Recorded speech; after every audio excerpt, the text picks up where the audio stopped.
I'm Andrew Schneider. I'm Executive Director of Fairness West Virginia, and I'm going to tell you how to make a RFRA bill so gay. In West Virginia, no less. Here's how. Time, creativity, and trust and patience.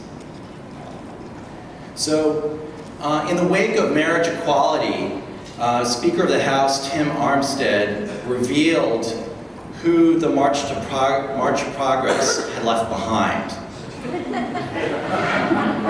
He believed that the most persecuted minorities were not the gays, were not African Americans, and certainly not immigrants. They were actually the supermajority of Christians in this country. And he had a bill that could stop that oppression. In a meeting with legislative leaders at the beginning of this year, he mentioned that the only bill he cared about this legislative session was the Religious Freedom Bill. And then he went on to warn the Senate leadership and said, if you fail to run this bill after we pass it out of the House, I will make sure that every single piece of Senate legislation that makes over the House side will be stopped, will be stalled, will be halted. And he then went on to neutralize our traditional allies. He said to the State Chamber of Commerce, if you want your right to work bill, then you need to remain silent on RFRA. And he said to the hospitality industry lobby, if you want your Sunday brunch bill, you need to zip it on RFRA. So those traditional allies more or less remained silent and did not engage in this battle against this bill. And the bill ended up passing overwhelmingly in the House by 72 to 26 votes. It looked like it was on an express train to passage. But this is where time and creativity comes into play. We had a video campaign that had been in the works for over a year that we were now about to release in the midst of RFRA exploding all around us. And this was a campaign which we had lined up Republicans and Democrats to speak publicly on camera in support of LGBT non-discrimination. We got leaders from both sides. We ended up getting 5 Republicans, 5 Democrats, legislative leaders in both parties to speak publicly in support of LGBT non-discrimination with the purpose to actually create an environment in which we could pass an LGBT non-discrimination law. But because of what was going on with RFRA, this actually helped and came in handy in our ability to turn the tide with the RFRA legislation. Because suddenly, legislators realized that when they went public in support of LGBT non-discrimination, the sky didn't fall. So, Senate Majority Leader Mitch Carmichael was one of the Republican leaders who appeared on our video in support of LGBT non-discrimination. It was actually quite a coup to have him because it helped us to get the Senate Judiciary Chair and other Republican legislative leaders to also appear on video. But Mitch Carmichael was not always an ally of LGBT non-discrimination. In 2015, last year, he was a sponsor of the RFRA bill. And instead of getting upset and attacking him and for fairness to go after him, we realized that he could be a legislator that might be able to evolve on this issue. And we talked with him.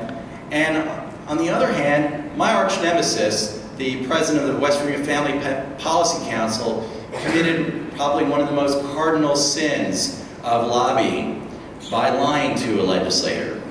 He told the Senate Majority Leader, in trying to get him to sponsor this bill, that it would protect pastors and preachers from being forced to marry same-sex couples against their will.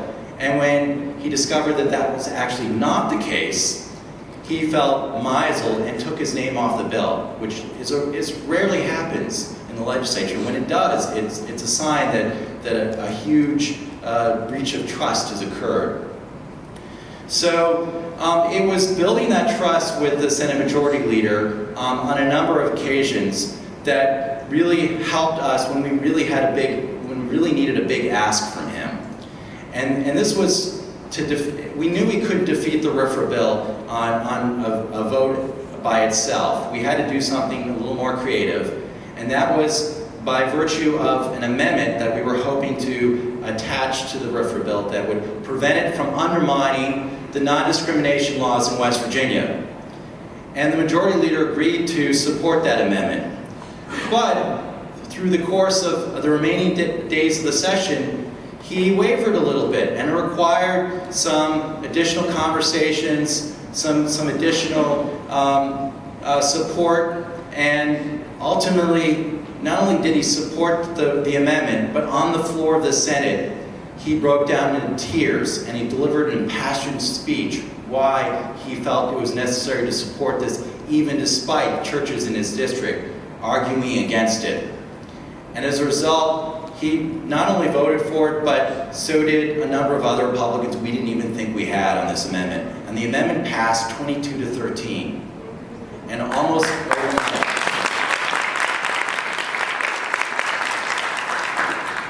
almost overnight, the Family Policy Council, here's my arch nemesis, started calling this the gay bill.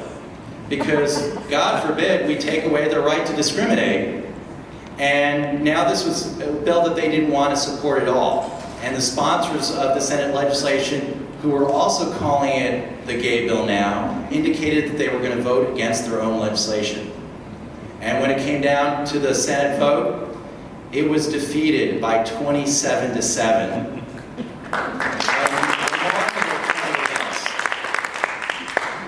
And this was a really tough legislative session for many progressive lobbyists who were trying to defeat a variety of terrible bills like voter ID, English only, and so many more anti-abortion bills.